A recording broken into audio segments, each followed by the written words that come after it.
Morning. Some of you that got here late, we prayed for Walt Goins earlier. He's heading overseas. He's going to be gone till June 2013. And this is his second tour. In his previous tour, he came back with a gold Star of Valor, the highest medal of honor that he's eligible for as a Seabee. And I told him, I said, you don't have to come back with that again. And so we want to be praying for you. A lot of you come in after announcements. I'm not picking on you. I'm just saying you missed that. So I actually am picking on you. So with that, I want to dive right into our text this morning. If you were here last week, we were looking at, and by the way, just Walt is sitting over here. Walt, wave. There's a lot more people. Find Walt afterwards and his family and speak to them. I want to encourage you to do that. So with that, last week we talked about the significance of a Sabbath rest. We kind of started unpackaging this thing about rest, and that we as human beings, guys, if you can get this clock on for me, that'll help me a lot, all right? We as human beings are body and soul, and so whenever one part of that suffers, it causes the other to suffer. And so if we can't find rest for our physical bodies, it necessarily affects the soul. But the same is true if we can't find rest for the soul, then it necessarily affects the physical body. We see that all the time with people who cannot find inner peace in themselves suffer outwardly, physically because of it. Now, most of the world doesn't have a problem with finding physical rest. It is a Western civilization kind of thing where we are so into materials and achieving and success and climbing the ladder that we get to a place where we just don't rest. We work all the time, and the more technology we get, the more we work. And so last week we talked about how God designed the universe. It's kind of like the universe, it's just a little different. But he designed the universe as well so that it has this rhythm to it. That in this rhythm of the universe, we are designed as human beings to need that once a week day off, to actually rest, to disconnect, to be removed from everything. I confess that I'm the world's worst at it, and I'm under serious conviction about that. Yesterday was about our Sabbath is Saturday. That's when we try to rest. Yesterday I was about 80% successful. All right, and so I went from a failure to I'm in the pass range now, and so we're going to keep trying to make headway as a family. What I want to go at this week is the flip side of that coin. And it's the one that no matter what civilization you go to, there is not a single one that is not searching for this answer.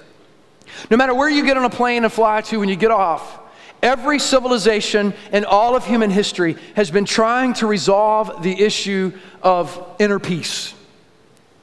Where do I find rest for my soul? Whether it's Buddhism or Taoism or Hinduism, even atheism. Atheism's solution to this problem with the soul is to say the soul's not even there. There's no soul, there's no God, and therefore I can be at peace because all of this is just biology. And so I will tell myself it's just fake, it's phony, that there's no God, there's no soul, and so this soul that has no peace that's causing me this problem, I'll just say it's not there. So everything, including Christianity, is trying to get to that place of peace. So is it no surprise that Jesus weighed in on this subject? And he weighed in a way that's very different from religion, obviously. Jesus said this in Matthew chapter 11.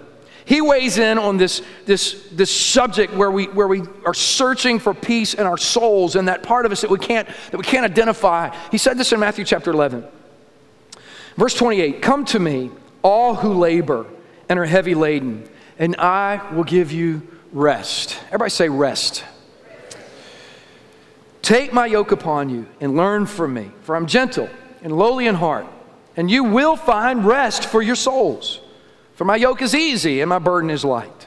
Now we're going to unpackage this, but to kind of get into this, I want to just first get us on the same ground as the word rest. For a lot of you, when you hear the word rest, you're going to go back to last week, which the context of a Sabbath rest is very much disconnecting and being lazy and doing nothing. But the Greek term here for rest that is used is a very different concept. R.J. Utley noted this on this word rest, where Jesus says, "Come to me and I'll give you this rest, this peace." He said, rest did not refer to perpetual inactivity, but to a time of refreshment and training so as to move out into useful service for Christ. So in other words, for your notes, and if you're a guest, when I say for your notes, if you'll take that little bulletin we we print it and open it up, there's a note sheet in there. And you can fill in the blanks and go home and study this more on your own. If you're in a life group, you take those notes and you're going to have a discussion tonight in your home life group about those notes and what you learned or didn't learn or thought I was crazy about, all right? So I encourage you to do that. So for your notes, to find peace, all right, rest for your soul, peace, rest for your soul is not to be removed from our weakness and failures or the trials of life, but rather to be truly equipped in the midst of them to experience eternal life and share it with others. So this concept of rest that Jesus is speaking of here, that he's offering, is not the concept of a Sabbath rest that disconnects us and removes us so that we kind of forget the world around us and just we can physically rest and sleep and slow down. It's not a physical sense of a Sabbath. It's a spiritual Sabbath. It's a rest in that in this rest, we're going to be equipped with something that we can provide to others. This rest is something that we're going to learn, that we're going to grow in, that we're going to acquire as an apprentice acquires from a mentor, all right, from a master. We're going to acquire it, and what we acquire is not going to remove the problems of our life. It's not going to remove the trials, the temptations, the burdens, the difficulties, the circumstances. It's not going to remove us from it. It's not going to disconnect us like a Sabbath rest. It is going to actually connect us into those deeper and more attached, but with the power to have peace in the middle of them, with the ability to have victory through them. That's what inner peace is. I was going to show you a clip, but for time's sake I decided not to. My son calls it Kapanda. It's a movie called Kung Fu Panda. If you're a parent of a preschooler, you know what I'm talking about, right? Kung Fu Panda. And the second movie, he's trying to find inner peace, you know, and he's got this guy that teaches him how to do these Kung Fu moves, you know, and he was amazed at his Kung Fu master that could catch this raindrop and make the raindrop dance and it doesn't bust and then lay it down on a leaf, you know, and Kapanda, Kung Fu Panda, he's like, oh man, the big panda bear's like, that's cool, you know, I got to get me some of that inner peace. And so the movie is all about him going to find inner peace, and he has to meditate and figure out and deal with his past. He has to do it himself. He has to set out to find peace for himself, to work it out for himself. And in the movie, he finally gets it, all right? And the bad guy who's invented cannon shells, all right?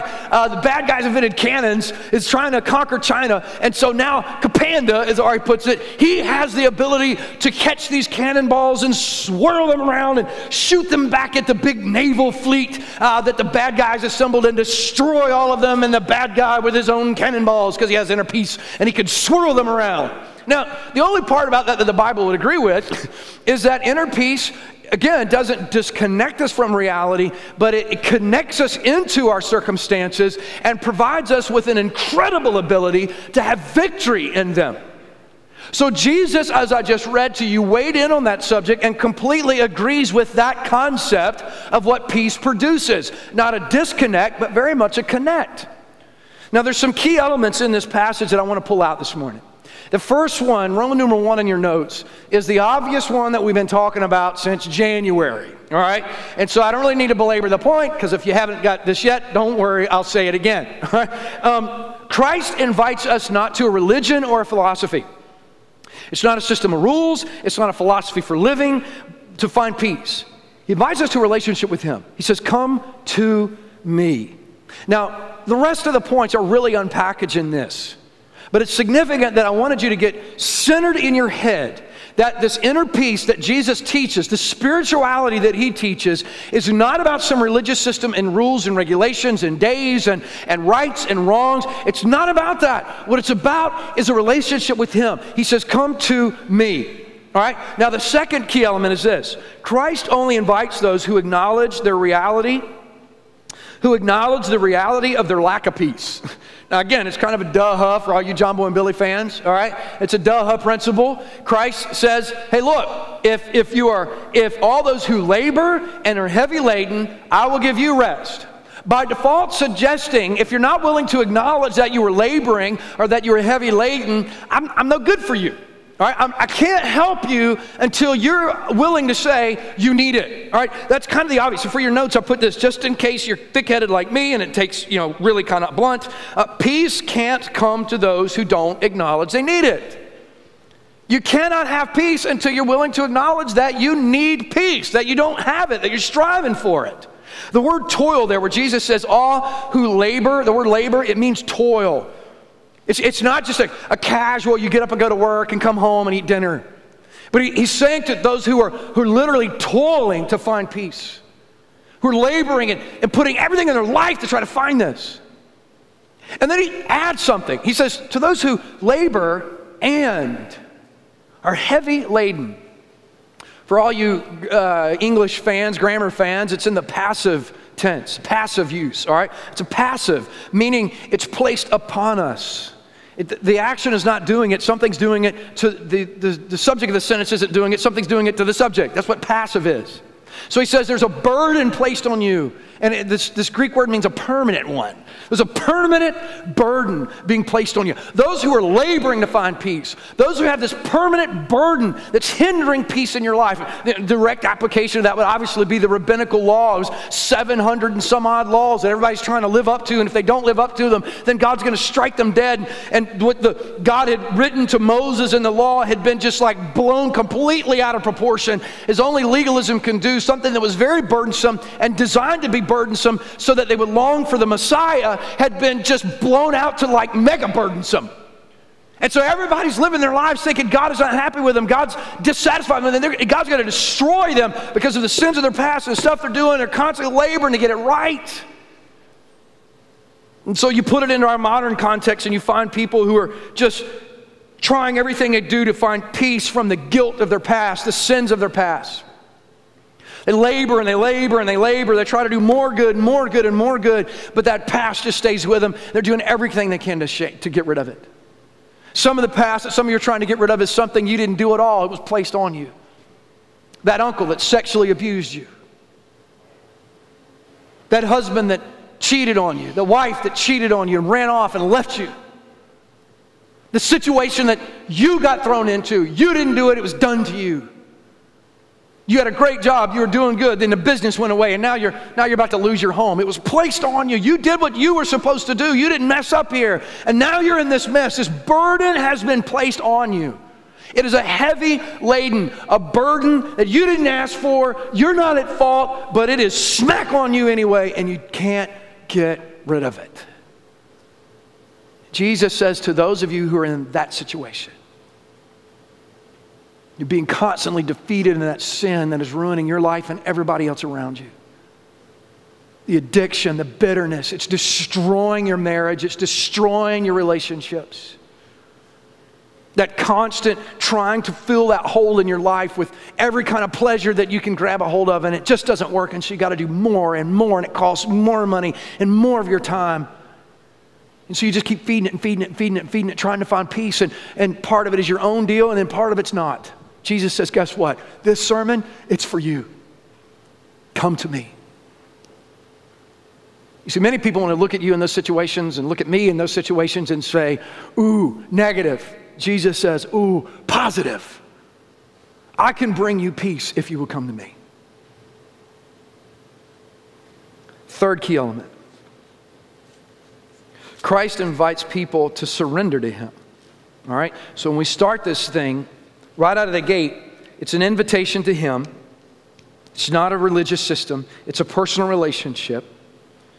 It's for those who are willing to acknowledge they don't have peace.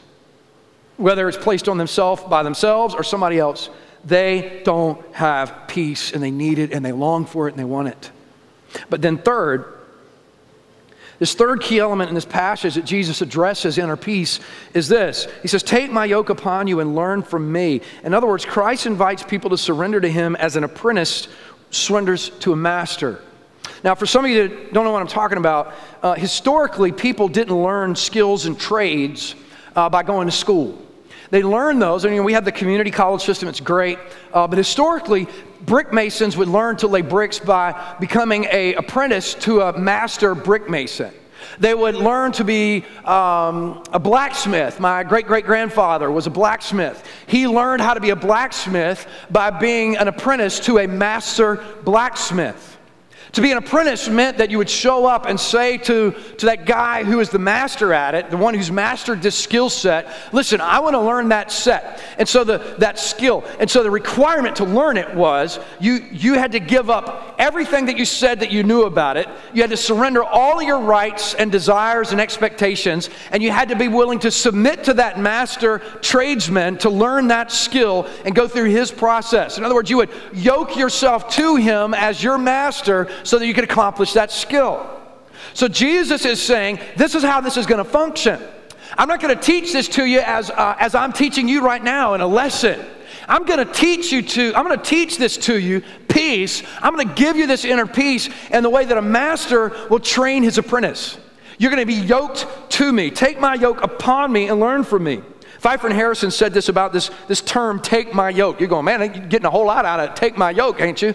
But this was an historical phrase. It was very normal to the people of Jesus' day and age, all right? Listen to what it meant. When this phrase was used, take my yoke, it was a Jewish metaphor for discipline and discipleship. It would literally be translated this way: put your neck under the yoke and let your soul receive instruction. Christ alone is the teacher who by his person and work can instruct men regarding the Father and bring them the rest of soul, which is the very essence of the true spiritual experience. A rest involving removal of sin's guilt and the possession of eternal life. The word learn, M.S. Mills in his commentary said this about this Greek word that's translated learn. He says, take my yoke upon me and learn from me. This word learn is the verb for which the noun disciple is derived. The very concept of disciple is that I'm volunteering myself as an apprentice to a master, to come under his rule and his authority to learn what he is and does. There's a fourth key element I want to share with you out of this passage.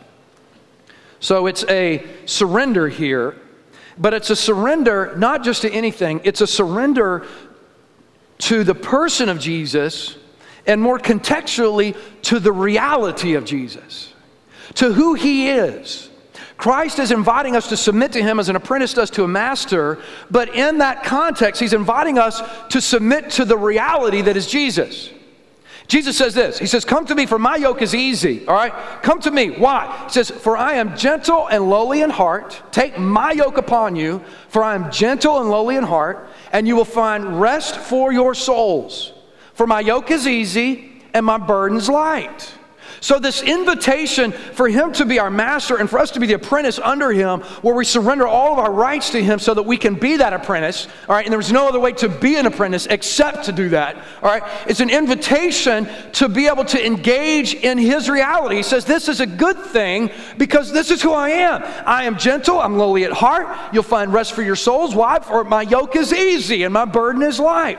Now, basically, there's a formula here that Jesus is putting together. There's a formula where if we add up the parts, we'll get a sum. There's A plus B plus C plus D equals an E. So I want to just very quickly unpackage those parts. What are those? When Jesus says, for I'm gentle and lowly in heart, and you'll find rest for your souls, for my yoke is easy and my burden is light. What are those pieces of his reality that add up to the sum of his reality? When we look at the pieces, it helps us understand the sum. So what are those pieces? Well, number one, the working parts of Christ's reality, these pieces. He says he's gentle. What does that mean? You know, you have all these crazy pictures of Jesus being like, hello, Jesus. You know, that's not gentle. You know, it's not gentle that he would walk through the sand and not leave footprints. That's not the kind of gentle Jesus I'm talking about.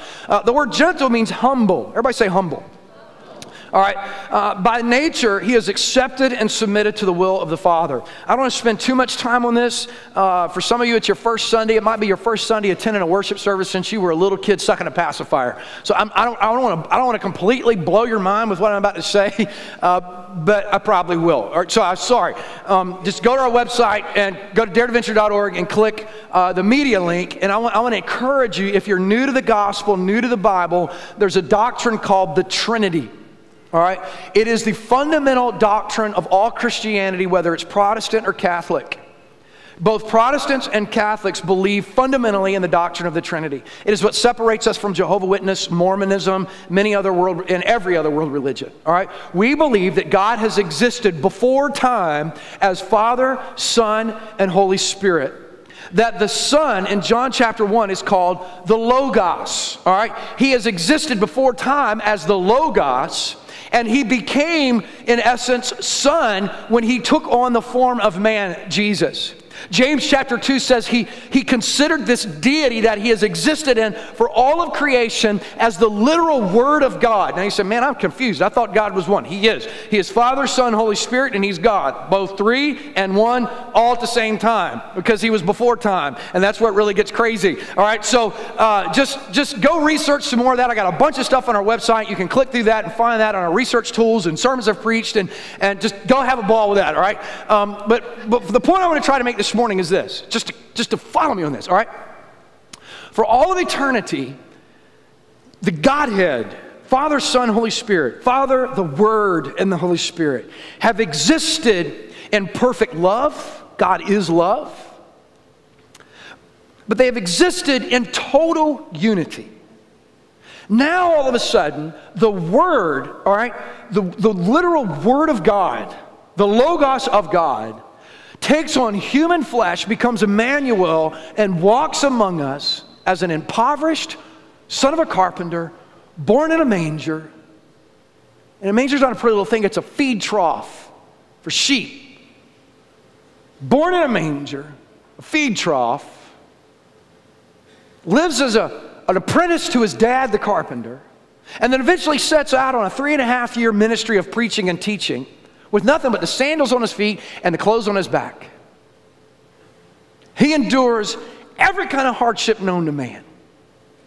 And all along the way kept saying, Father, your will, not mine. Father, if it be your will to heal this man, then heal him. Father, if it be your will that there could be any other way other than the cross for me to redeem man, please let me know now. God said, no, the cross is it. He said, yes, Lord, I go. When they said, when are you coming back? He said, I come back when the Father tells me I'm coming back. So, and by the way, just side note, all these people that think they know, Jesus said, I don't even know. How in the world you know? Man, shut your mouth, all right? He's coming back on December. Shut up. Well, I've added the number. Shut up. You just shut. Zip it. You know, yeah, but there's a loop. Let's just end it right there. Just make it yourself, grow ears, and go on right in front of everybody. So just zip it. All right.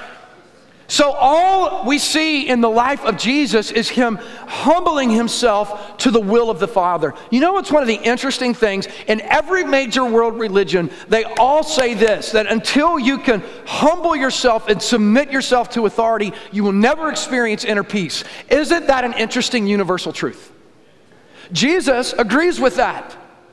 Only the authority that he says we must submit ourselves to is the authority that he himself submitted himself to as the Logos, the one who didn't have to be submitted to anything, who was in perfect unity and fellowship with the Godhead for all of eternity, before there was eternity, submits himself in time, space, and matter as a human being, is to submit himself to God, and walks in that same way. So when he is inviting us into his reality, he is inviting us into a reality of true humility, true submission to authority. When he says submit to mine, he's not asking you to do something that he himself is not doing. He is the master apprentice. He's not some guy who studied about something and is telling you about it. He's somebody that's done it and that is doing it. Second, he is lowly in heart. He says, for I am gentle and lowly in heart. What does this word lowly mean? Again, when you read this, you think he's pathetic. He's lowly in heart. He's sitting there going, that's not what lowly in heart means, all right? He's not whimpering like a little boy. Lowly in heart, which means not arrogant. To say lowly in heart is to say this person is the opposite of arrogance. By nature, he doesn't seek his own glory, but the glory of the Father. It was all about the Father's glory. Everything, nothing was for his. Even when Jesus healed people, on many occasions, he would heal somebody and he would say to them, don't tell anybody. Now, I'm going to tell you what, if I healed you, I'm like, man, you need to tell everybody. Man, you tell them all. Tell them all. Hey, everybody. I healed this man. I'd be shy myself. I just touched him and he's healed. Because I'm a human and my flesh would just go crazy with it. I'd be like, I'm the bomb, man. This dude was a cripple. I touched him, his hand grew. Like, whoa! Jesus says, don't tell anybody. Don't say nothing. He was constantly trying to get out of the limelight. Everything he did was for the Father's glory, not his own. Why? Because he has the peace that we long for. You and I need glory to try to fill the hole where we don't have peace. We feel like the glory of success, the glory of achievement, the glory of attaining. Well, somehow that glory that we glean from others when they go, man, you're the man, will fill us. The more people think that I'm the man, the more peace I'll have. Jesus was the total opposite. Now, it's interesting. He is one who sought no glory, that everything he did was for the glory of the Father, yet every knee will bow and every tongue will confess that Jesus is Lord, and all of creation will glorify him. So again, he is inviting us into his reality. His reality is one who is submitted to authority. His reality is one that doesn't need glory. He doesn't long for it. He's not looking for it. It's not why he's there. He is there to glorify the Father, and he is satisfied in seeing the Father glorified. That's the reality he's inviting us into, because that's the reality of what peace looks like. Third, he says his yoke is easy. This is a third component here. He said, my yoke is easy. And that to be his disciple under his yoke is actually good and useful. Yoke, by the way, is, some of you are still going, could you stop and tell me what a yolk is? Because you got in your head like the yellow thing in an egg, all right? And a yolk is that, and it's high in cholesterol, all right? That's not the yolk we're talking about. The yoke we're talking about, there was different forms of them. There were yokes that would yoke 2 oxen together, or 2 mules, or donkeys to pull a cart, or to pull a plow through the ground. And so they had this thing, and you'd stick both the oxen's neck in it, and then they could pull this plow. But there was another kind of yoke that people would have for their back. Right, you'd put this yoke on your back and then have 2 hooks dangling off of it, and you could reach down and pick up 2 big things of water, by the way, which are a lot easier to carry on a good yoke than they are to carry. If you've ever carried 2 buckets of water, you know how that works. Bam, it's sloshing everywhere. And remember, there's no running water. So you got to go get it out of a well and haul it back in a bucket every time you need water. So it was really convenient to have a good yoke. If your yoke wasn't a good yoke, then that could be really aggravating. If the yoke wasn't formed for your back properly, then it would dig into your back. If the yoke was too heavy, then the burden would be carrying the yoke instead of what it is you're trying to carry. If it was too weak where it would bend and everything, stuff you carry is flopping around, then you got to deal with all the momentum that this stuff is gaining and flopping all over the place as you're trying to walk, and it'd make you fall. So a yoke had to be made right. And if it wasn't made right, the yoke ends up being more of a burden than the things you're trying to carry. A yoke that's made wrong, that's trying to yoke these 2 oxen together to pull this plow, if it's not made right, causes the oxen to get in a fight. You know, they're going crazy, and it's cutting into their skin. They're stepping on each other, and they're trying to fight over which direction the thing's going. So the yoke had to be made right. And if it wasn't made right, the yoke was more of a burden than the burden it was supposed to help you with. So Jesus says, my yoke is easy. In other words, it is useful. The word easy is also defined as useful. It works. So I'm gentle, all right, I'm humble. You can't have peace unless you have humility. Guess what? I am humble, and so as an apprentice under me, you will find humility, because that's what I am. To be able to have peace, you can't be arrogant. Arrogance is a beast that is never fulfilled. Arrogance is a fire that it constantly has to be fueled, constantly, over and over, or it burns out. But those who are lowly in heart have peace in themselves, and they don't have to be fueled. Jesus says, that's me. We all have weights in our life that have to be carried. We're going to carry them with something. That heavy laden, that thing has been placed upon you, is never going to go away. It's never going to go away. There's nothing you can do to remove the fact that you were molested as a child. It happened. So how are you going to carry that? Nothing is ever going to take away that your spouse cheated on you. How are you going to carry that? Nothing is ever going to take away the fact that you've lost everything you've ever owned. Nothing can take away that fact and that humility that was placed on you. So how are you going to carry it? You're never going to overcome sin where you don't battle it anymore. So how are you going to bear the burden of dealing with your sin and your human depravity? You're going to carry it with something. Jesus says, my yoke works. And then fourth, he says, take my yoke upon you, for I'm gentle, I'm lowly in heart. You will find rest for your souls, for my yoke is easy and my burden is light. You see, everything has its burden. To submit to him is a certain burden. This burden here, D.A. Carson commented on it. Well, I'll get on that in a minute. The burden here places on us submitting to his leadership in a personal relationship with him as light or agile in comparison to the yoke religion places on us of rigid obligations and constant fear of failure. Religion just doesn't work.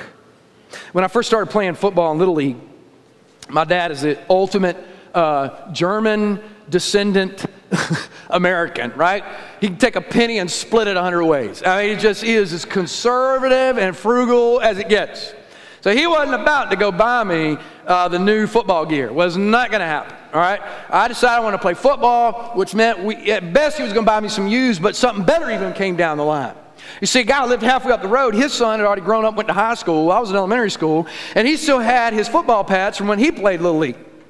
Only thing was, those pads were when he was 2 years older than when I was.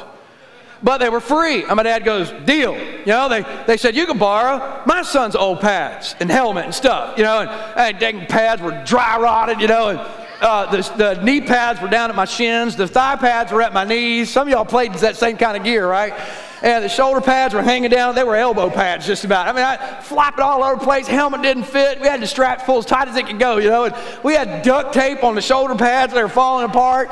And so here I go. I was this quick, agile, fast kid. You know, I was. That was how I was. That was me. Put all that gear on, and dude, I had 3 left feet. I was the clutchiest. I mean, it was hilarious. Here I'd go out on the field, stuff flopping all over the place, you know. You had to have it. You had to have the weight on. You had to have the pads that made you wear them. If you didn't wear them, you couldn't get in the game. But for me to go out there, the stinking pads were more of a burden and a hindrance than what I was trying to do in the game. They were flopping all over the place. That was crazy. I couldn't wait to grow up more so I could fit, because I knew Dad wasn't going to buy no more pads, you know, because now we got free ones. You're going to be, sorry, son, I hope they give you stuff in high school. You're still going to be wearing this. I mean, that's what I got. He wasn't mean or nothing. He's just frugal. You know, he's just frugal. So Jesus says, my yoke, it's agile. And you can move around. You can live life. It's not this rigid, rule, religious thing where you're constantly in fear of failure. But my burden, being my apprentice, and it's a burden, being my apprentice, coming under my authority, it works, fits, feels right. The arch is right on your back. It's built for you. So that's A, B, C, D. When you add all that up, what do you get? What do you get out of that? What's the product of it? These are those elements. His humility, his opposite of arrogance, this yoke that is easy, that it works, and that is agile and light. It's functional as we bear this burden of our burdens. D.A. Carson says this, Jesus' yoke, by contrast, is easy, not because his call to discipleship is less demanding, but because it makes us pupils of one who is gentle and humble in heart. In other words, the product is this. This is for your notes. If Christ's reality is one of peace because he is happily and willfully submitted to the Father and the Father's glory, if Christ's reality is one of peace because he's happily and willfully submitted to the Father's glory, then to yoke ourselves to him is to yoke ourselves to a master that is going to lead us down the same path. We get what he has. He is not telling us what to do and where to go to find peace, but rather attaching us to himself, yoking us to himself so that we can have and walk in the peace that he is. As the master is to the apprentice, so is Christ to us when we completely submit ourselves to him. And that's a challenge I want to give you, because some of you are going, okay, I agree with that. But I want to drill that point home this morning with this challenge. What does that mean? Okay, I got it. We're the apprentice. He's the master. I've got to submit everything to him. But I want you to understand it's everything. It's everything. Like, everybody says they want peace. But what yoke are you under that you refuse to give up so that you can? See, some of y'all have taken on the yoke of Christ, but you're still trying to bear some other ones with it. Man, you got like 3 yokes on your back. Some of you have heard me tell this story before, but when I was studying this text and getting ready to preach on this text, I had this like really real memory come back to mind because my knee hurt and it reminded me of it. There was a guy I went to Venture named Dino Parker, and all of his family's from out in Silva, North Carolina. And these people are avid bear hunters. They're just nuts about bear hunting, all right? They take every single day, all his cousins and uncles, I almost said aunts, all of his cousins and uncles, all right? His dad recently passed away. His dad was the same way. They take every single day of their vacation to bear hunt, all of it. Now just imagine some of you wives, all right, and your husband took every single day of his vacation to go bear hunt. And not only do they take all their vacation to go bear hunt, all right, they also save up a lot of money. These crazy dogs they use to bear hunt are outrageous. They're outrageous.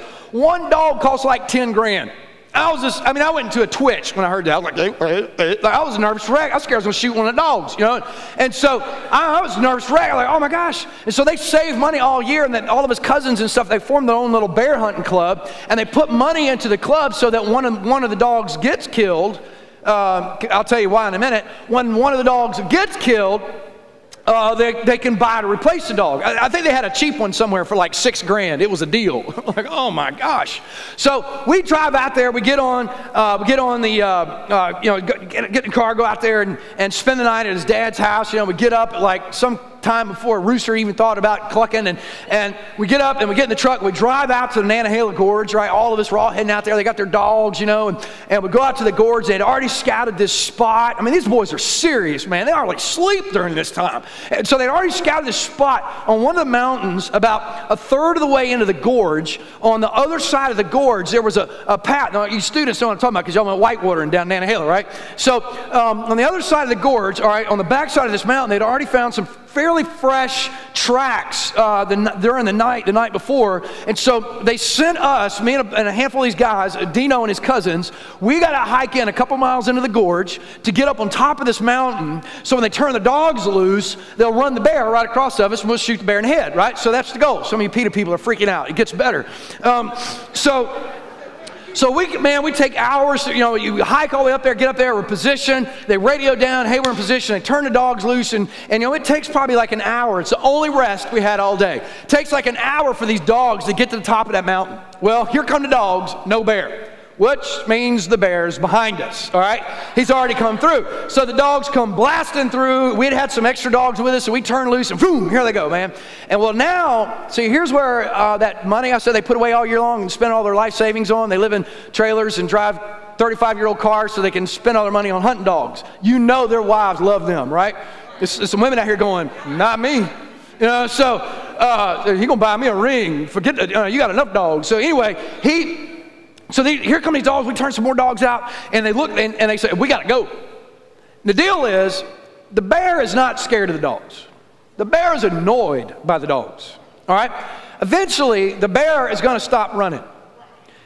When he decides he is fine, he is done being annoyed by the dogs, and he's willing to accept that he's going to get bit, he kills all the dogs. You see, he just doesn't want to get bit. It's no worry to him. It's like a mosquito bite to a bear. He just don't feel like getting bit.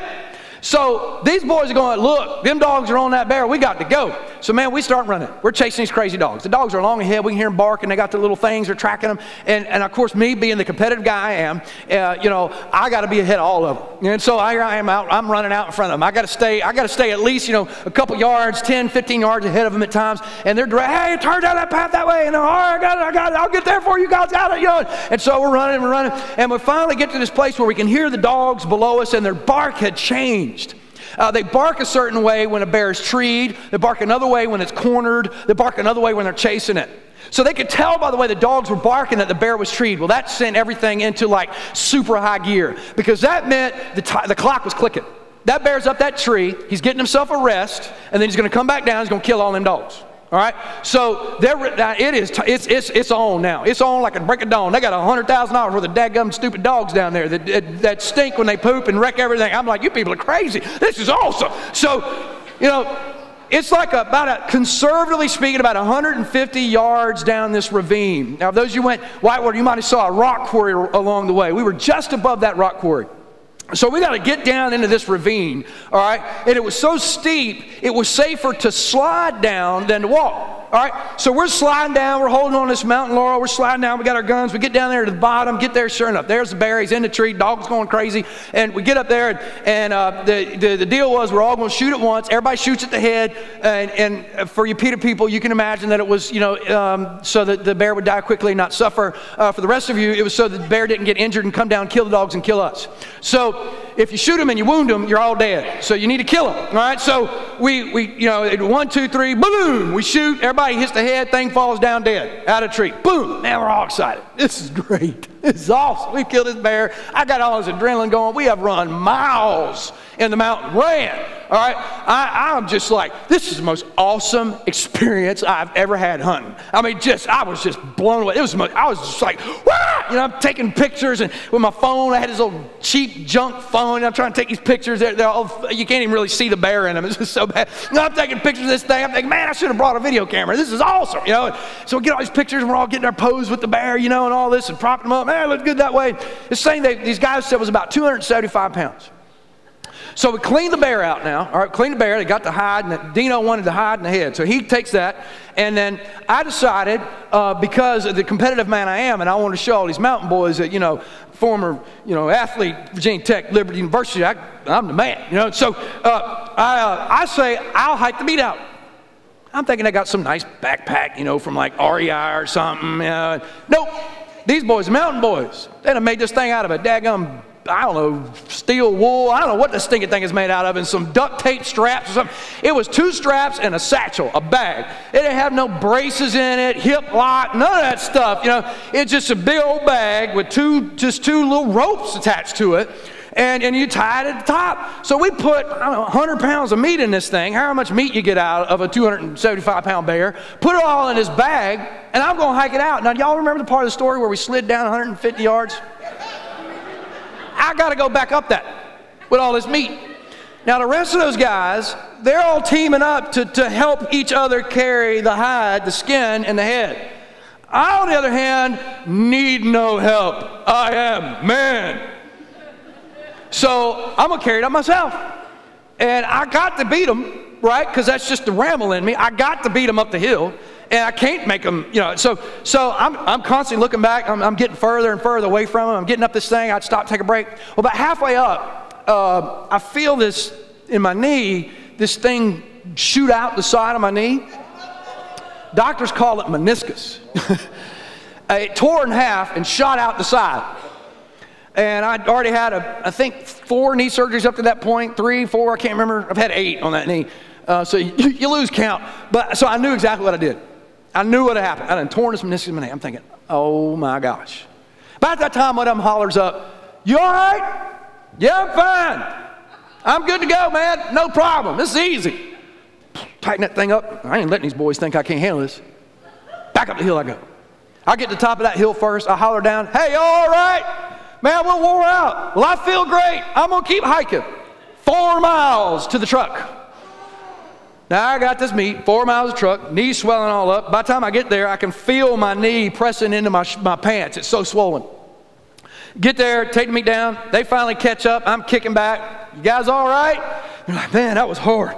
That was brutal." "Well, I feel great." Lying through my teeth, knee swole up, can't hardly walk. Get in the truck, drive down there, split the meat up. Me and Dino drive back. I get up next morning. I can't walk for like a week. I have to go have a knee surgery. Now, here's the point I'm making with that story. I was insisting I was going to bear that burden on my own. I am man enough to do this myself.